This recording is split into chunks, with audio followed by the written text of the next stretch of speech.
Di sini gue mau sedikit ngebahas sih ya sebenarnya tentang berita yang saat ini lagi rame banget begitu, yaitu kecelakaan yang terjadi di salah satu pondok pesantren di Jawa Timur ya kalau nggak salah. Itu nama pesantrennya kalau nggak salah Al-Khazini gitu. Nah, tentu saja sebelum gue ngebahas materinya atau hal yang ingin gue sampaikan sekarang, gue pengen menyampaikan juga bahwa kita semua berduka cita terhadap musibah yang terjadi di situ, dan gue sih juga berpikir bahwa ini adalah pukulan yang sangat telak sekali, pukulan yang gue pikir ini sangat sakit sekali untuk kita semua, karena setelah ngebahas hal ini nanti gue ingin menyampaikan bahwa harusnya hal seperti ini jangan sampai terjadi lagi dimanapun itu gitu, di pesantren lain atau di tempat umum yang lain gitu. Pertanyaannya tuh siapa yang paling bertanggung jawab dari kasus ini dan salahnya di mana gitu. Tapi dengan adanya video ini gue tidak bermaksud untuk menyudutkan pihak manapun, dan gue tidak bermaksud untuk memberikan sentimen apapun kepada pihak manapun juga gitu. Karena di sini gue pengen menyajikan sebuah pembahasan yang sebisa mungkin gue akan bersikap objektif sekali. Nah, tapi concern ke pembahasannya adalah di sini gue cuma pengen meng-offer aja atau menawarkan sebuah kerangka berpikir untuk menelusuri siapa sebenarnya orang yang paling mungkin bertanggung jawab dari kasus ini gitu. Jadi nantinya teman-teman semuanya akan bisa menilai berdasarkan kasus ini dari kerangka berpikir yang mungkin nanti akan gue sampaikan gitu. Kita harus tahu dulu fakta-fakta yang terjadi di real lapangannya itu seperti apa. Yang pertama, sampai video ini dibuat gitu, gue udah membaca beberapa artikel dan menonton beberapa berita juga. Ada yang menyebutkan bahwa ternyata bangunan yang dibangun di pesantren tersebut merupakan bangunan yang tidak memiliki IMB. Itu dulu. Bangunannya punya izin atau administrasi? Saya kira enggak lah. Di sini semuanya sama. Izin nggak pakai ini. IMB ini apa? IMB ini adalah izin mendirikan bangunan gitu.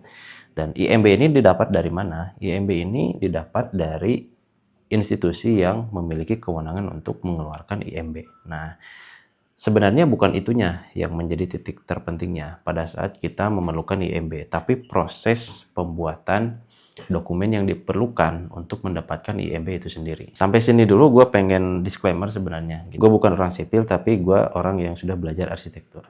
Nah, di arsitektur memang tidak diajarkan untuk menghitung struktur sedetail anak sipil gitu.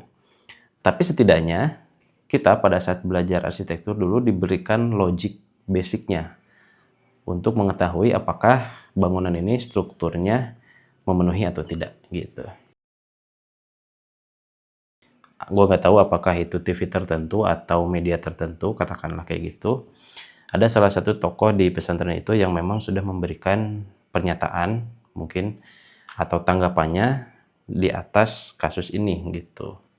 Nah, beliau ini kan bilang bahwa apa yang terjadi di pondok pesantren Al-Khazini ini adalah takdir Allah gitu. Itu dari Allah. Jadi semuanya harus bisa bersabar dan mudah-mudahan itu diberi ganti oleh Allah yang lebih baik.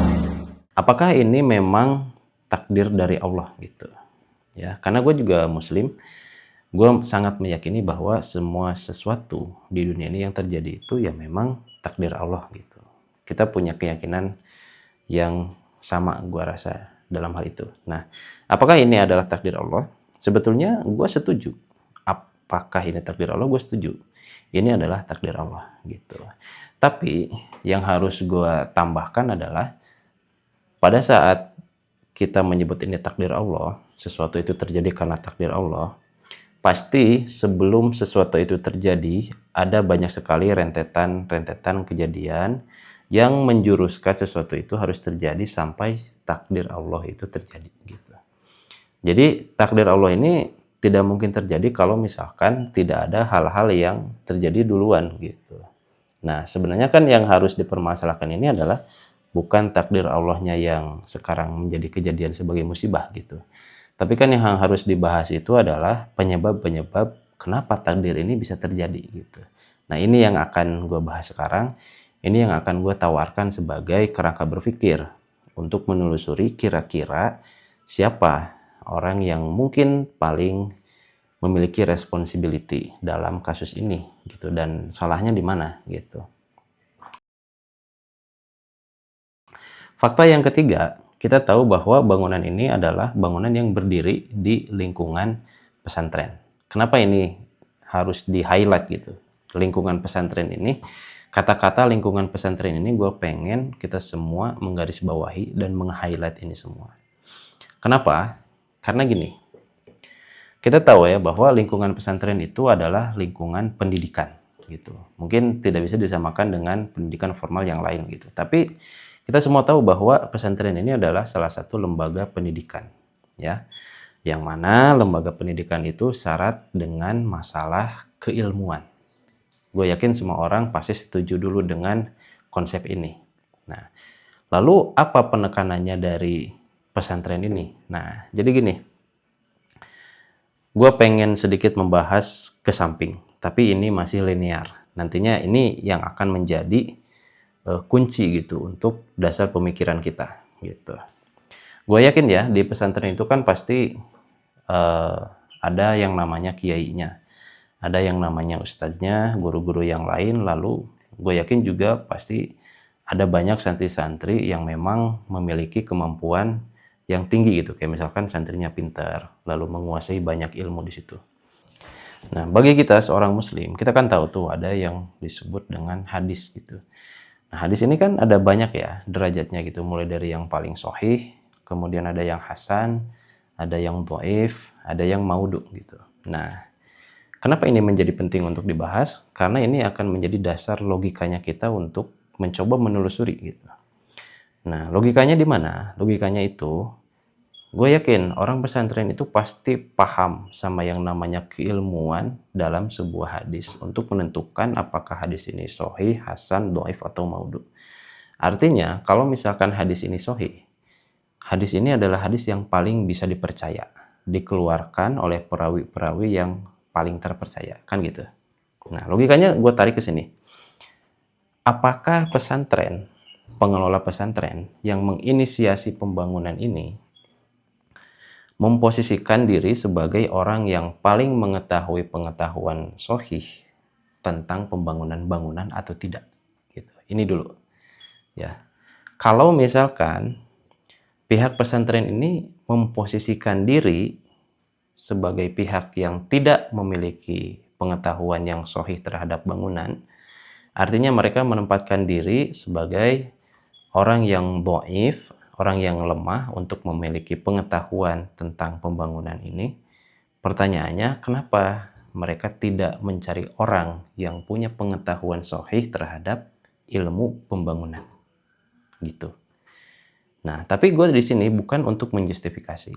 Ini hanya sedikit berandai-andai kalau misalnya bangunan tersebut dibangun secara swadaya oleh pihak pengelola pesantren secara langsung. Nah, ini dulu. Artinya kita sudah bisa kayak mengira-ngira ini. Oh, siapa nih yang menginisiasi, siapa yang bertanggung jawab dari robohnya bangunan ini. Nah, intinya adalah siapa yang ngebangun bangunan ini gitu. Nah, di sini akan ada muncul banyak sekali kemungkinan kalau kita mau menelusuri lebih dalam gitu. Kalau kita misalkan kayak pengen menginvestigasi lebih dalam di situ. Nah, gue di sini pengen berandai-andai sebenarnya. Jadi kerangka berpikir ini memang didasarkan kepada perandai-andaian. Karena gue di sini tidak ingin langsung saklek gitu ya, menunjuk siapa yang bersalah dan siapa yang bertanggung jawab, enggak. Makanya tadi gue bilang di sini gue mau menawarkan aja cara untuk menelusurinya gitu. Nah, di sini ada dua kemungkinan.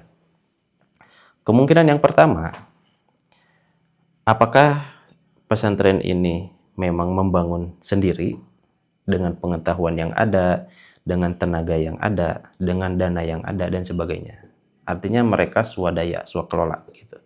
Atau mereka menggunakan jasa kontraktor misalkan. Nah, kalau di kontraktor itu pasti ada orang-orang yang paham tentang ilmu pembangunan gitu. Di sana pasti ada orang struktur, ada anak teknik sipil, pasti ada orang arsitektur, ya, pasti ada orang estimator. Nah, kayak gitu. Jadi kalau misalkan mereka ngebangun sendiri, ya, mereka dengan pengetahuan sendiri, dan bisa juga mereka menggunakan jasa kontraktor. Kalau misalkan mereka membangun secara sendiri, pertanyaannya yang tadi, apakah mereka punya pengetahuan yang sahih terhadap masalah pembangunan? Itu. Nah, sekarang kalau misalkan kasusnya itu bangunan ini dibangun oleh kontraktor, di sini akan banyak sekali kemungkinan yang muncul. Ya, gue bilang di sini kemungkinan yang muncul, gitu. Kemungkinannya apa? Kemungkinannya begini. Pada saat kontraktor itu hendak membangun, ya, gue di sini harus ceritakan dulu rentetannya kayak gimana gitu. Pada saat kontraktor hendak membangun sebuah bangunan, pasti mereka itu mendesain bangunannya terlebih dahulu. Ya, ini konteksnya kontraktor yang benar ya, bukan kontraktor abal-abal gitu. Mereka membuat desainnya dahulu. Setelah desainnya ada, pasti nanti akan ada RAB-nya, rencana anggaran biaya. Gitu. Gue belajar pada saat kuliah itu banyak sekali proses-proses yang harus ditempuh untuk mendesain sebuah bangunan. Kayak misalkan bangunan ini diperuntukkan untuk aktivitas apa, siapa penghuninya, jumlah orangnya berapa. Itu dari segi teknis fungsi, ya. Belum lagi nanti misalkan dari segi estetika. Tapi kita tidak membahas di sini. Kita lebih ke bahas teknisnya, gitu. Nah, pada saat bangunan ini dibangun oleh kontraktor, pasti ada desainnya, ada gambarnya, ada RAB-nya. Nah, dokumen-dokumen ini sebenarnya yang sangat diperlukan untuk mengeluarkan apa? Untuk mengeluarkan IMB-nya, gitu. Jadi IMB ini tidak bisa terbit kalau tidak ada dokumen-dokumen pendukung yang gue sebutkan tadi, yaitu dokumen desain bangunannya, gitu. Ini logiknya dulu nih. Nah, sekarang gimana? Sekarang kemungkinannya adalah pada saat kontraktor ini sudah selesai ngedesain dengan RAB-nya, total jumlah pembangunannya itu harganya sekian, mungkinkah si kontraktor ini kembali dulu ke ownernya lalu bilang, Bapak, misalkan gitu ya, pembangunan di sekarang kita itu menelan biaya sekian, katakanlah se-M misalnya gitu. Pembangunannya itu CM. Tapi ternyata kata pengelolanya itu, oh kayaknya kita belum ready kalau CM. Ya, kayaknya kita baru ready 800 juta gitu. Nah, disinilah akan banyak sekali kemungkinan. Kemungkinan yang pertama, pada saat si pengelola ini melakukan negosiasi, ya, kalau kontraktornya baik, kalau kontraktornya benar, ya, pada saat negosiasi itu kontraktor akan memberikan edukasinya. Contoh kayak gini. Pak, kalau misalkan harganya turun jadi 800 juta, mungkin kita masih bisa jalan, tapi dengan konsekuensi 1, speknya berkurang, 2, kualitasnya berkurang, 3, kuantitas berkurang, 4, akan terjadi resiko begini. Entah itu bangunannya kurang kuat kah, atau misalkan strukturnya jadi mengecil kah, atau sebagainya. Itu kontraktor yang benar, ngasih edukasi dulu sebelum keputusan diambil. Tapi kalau kontraktornya yang salah, pada saat negosiasi itu terjadi, kontraktor tidak akan ngasih tahu apa-apa gitu. Kayak misalkan, ini kontraktor udah kebelet pengen proyek nih gitu. Kayak misalkan yang udah yang penting jadi gitu. Nah, di sini kontraktornya yang memiliki tanggung jawab salahnya di situ. Gitu. Nah, jadi banyak sekali kemungkinan yang bisa terjadi gitu ya dengan banyaknya hal-hal kayak gini. Memang sangat sulit untuk dicari tahu siapa orang yang paling bertanggung jawab kalau kita asal main nunjuk tanpa menelusuri gitu. Karena kan nantinya ini akan menjadi bola yang sangat liar sekali gitu. Ini akan menjadi bola yang sangat panas sekali. Makanya gue di sini mencoba untuk memposisikan diri dengan cara yang paling objektif gitu. Dan gue juga tadi disclaimer dulu, gue bukan orang sipil gitu. Gue tidak paham dengan hitungan detail teknik sipil. Tapi gue pernah mempelajari ilmu arsitektur di perkuliahan gue.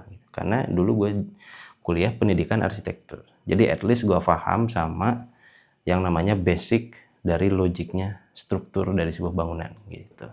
Dan gue juga paham sama beberapa proses dalam pembuatan sebuah bangunan gitu. Ada tahapan desainnya, ada tahapan asistensinya, ya kan, ada tahapan perhitungan strukturnya, ini yang dikerjain sama anak sipil. Lalu ada tahapan perhitungan estimasi biayanya dan sebagainya gitu.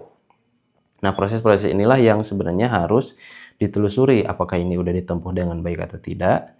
Kalau misalkan iya, apakah kontraktornya yang bertanggung jawab? Tapi kalau misalkan tidak, apakah pihak pengelola yang justru sebetulnya paling bertanggung jawab? Nah, harusnya kalau misalkan pengelola ini paham, apalagi ini di pesantren yang gue bilang tadi lingkupnya adalah masalah keilmuan, harusnya mungkin beliau tahu dan paham kalau ilmu itu kan juga sama. Ada ilmu yang sahih gitu kan, ada yang hasan, doif, dan maudhu gitu. Kalau misalkan mereka memang memposisikan diri sebagai orang yang tidak paham atau doif gitu, harusnya mungkin mereka alangkah lebih baiknya mencari orang yang paham dan memiliki pengetahuan sahih tentang pembangunan gitu. Dan gue kira juga dengan adanya pemahaman ke sana mungkin pemahaman tentang hadis yang berbunyi apabila kita menyerahkan sesuatu pada orang yang bukan ahlinya, tunggulah kehancuran, dan inilah kehancuran yang sudah terjadi gitu maksud gue. Sekali lagi ini bukan video justifikasi, tapi gue cuman pengen sedikit menyampaikan juga keresahan gue tentang apa yang sekarang sedang terjadi, dan gue mengoffer sebuah cara kerangka berpikir untuk menelusuri siapa yang mungkin nanti bisa bertanggung jawab atas kasus ini gitu. Oke, itu aja mungkin yang bisa gue sampaikan sekarang. Semoga ini bisa bermanfaat untuk kita semua, and hopefully I will see you in the next one very soon. Thank you.